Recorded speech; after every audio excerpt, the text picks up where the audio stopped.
Now at 6, authorities are looking for a man accused of murder that was released from jail by mistake. Plus, they kicked him out of school for the whole year. Yeah, this is a pretty wild story out of Michigan where a mom says her 11-year-old son, 11 years old, was expelled after he disarmed a classmate who brought a gun to school. We'll have more details on how she's trying to get the district to let her son back in the classroom. And Jimmy Kimmel returned to late-night television last night following his suspension over comments he made regarding the death of conservative activist Charlie Kirk. He didn't show on air in Portland, though. We'll have more on that as your 6 o'clock hour sunrise starts right now.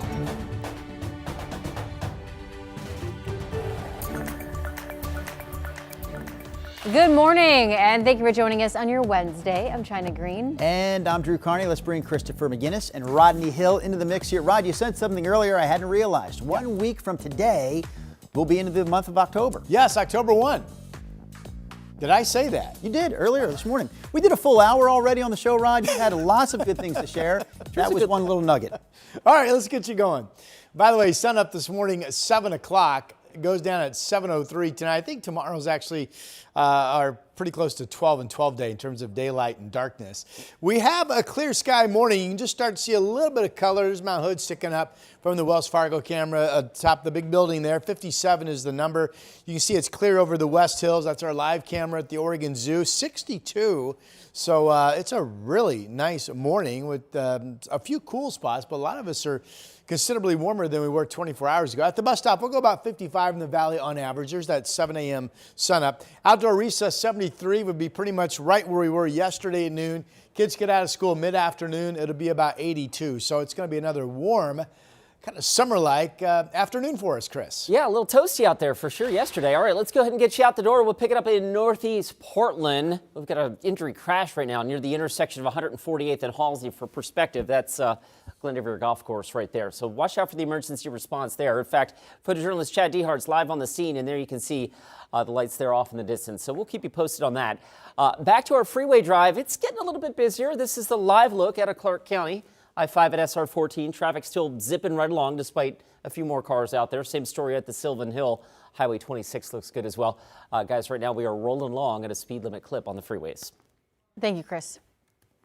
Authorities confirmed that a man has been shot and killed in northwest Portland last night. This was a scene on Northwest Nikolai Street near 29th. Police say shots were fired just after 8:30.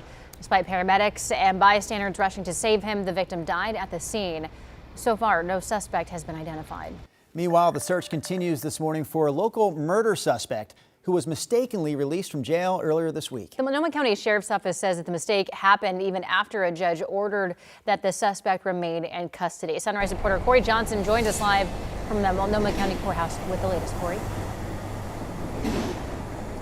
That's right, Drew. China 26-year-old Tyler Sage was arrested back in May for second-degree murder and first-degree robbery charges in connection to a 2021 killing. Now, that December 2021 killing, 2 people were found injured and at a Gresham apartment complex. 15-year-old Logan Ivy was shot and killed. Now, according to court records, it was a drug deal gone wrong in which Sage and another suspect were also trying to buy guns from the victim. A judge ordered Sage stay behind bars after prosecutors presented evidence during a hearing last week, but he was mistakenly released on Monday.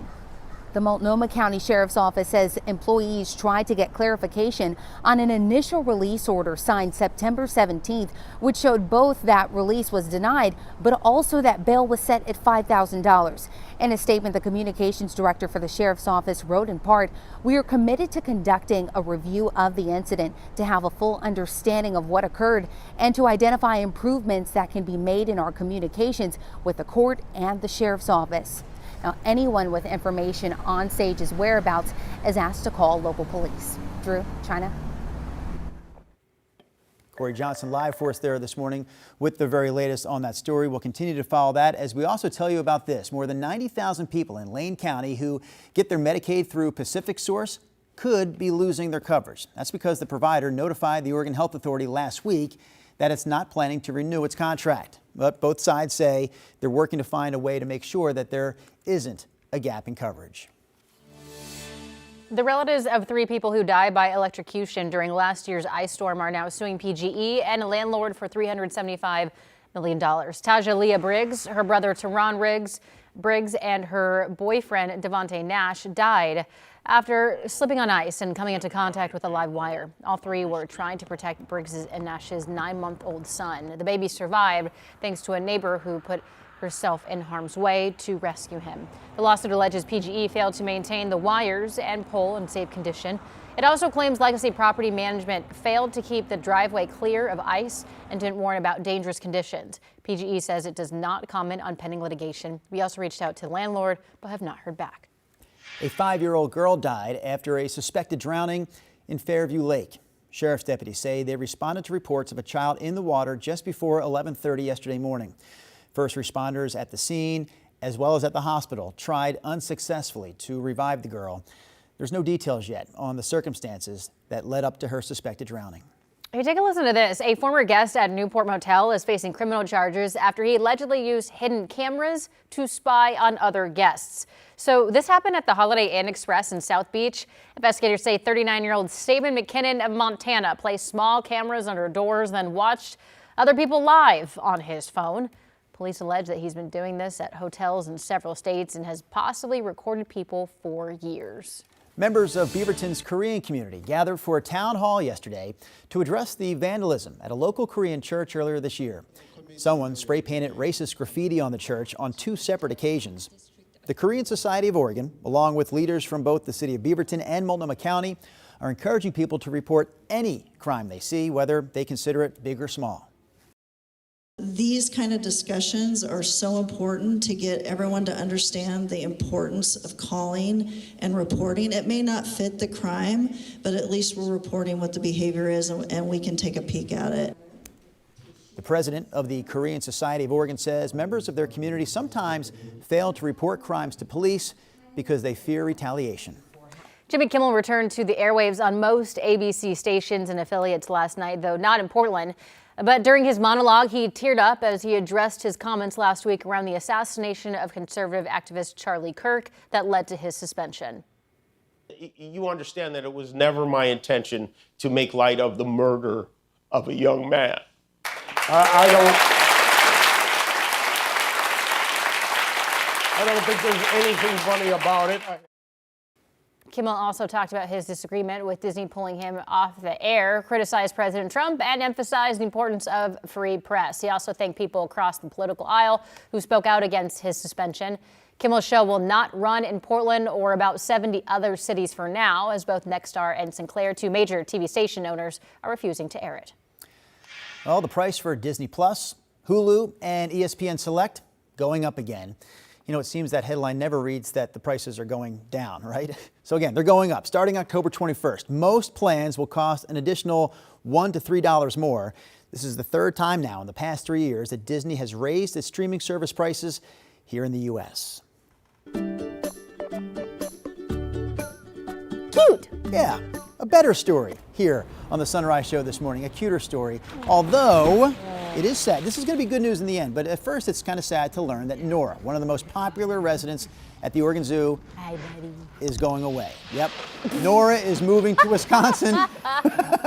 Apparently it's not cold enough here for Nora. She wants to go up to Wisconsin. She's going to be paired there with a male polar bear, all with the hopes of having her raise cubs. They want to make sure that, that Nora can become a mom. It's not something that's happening here in Oregon right now. So Nora is heading out.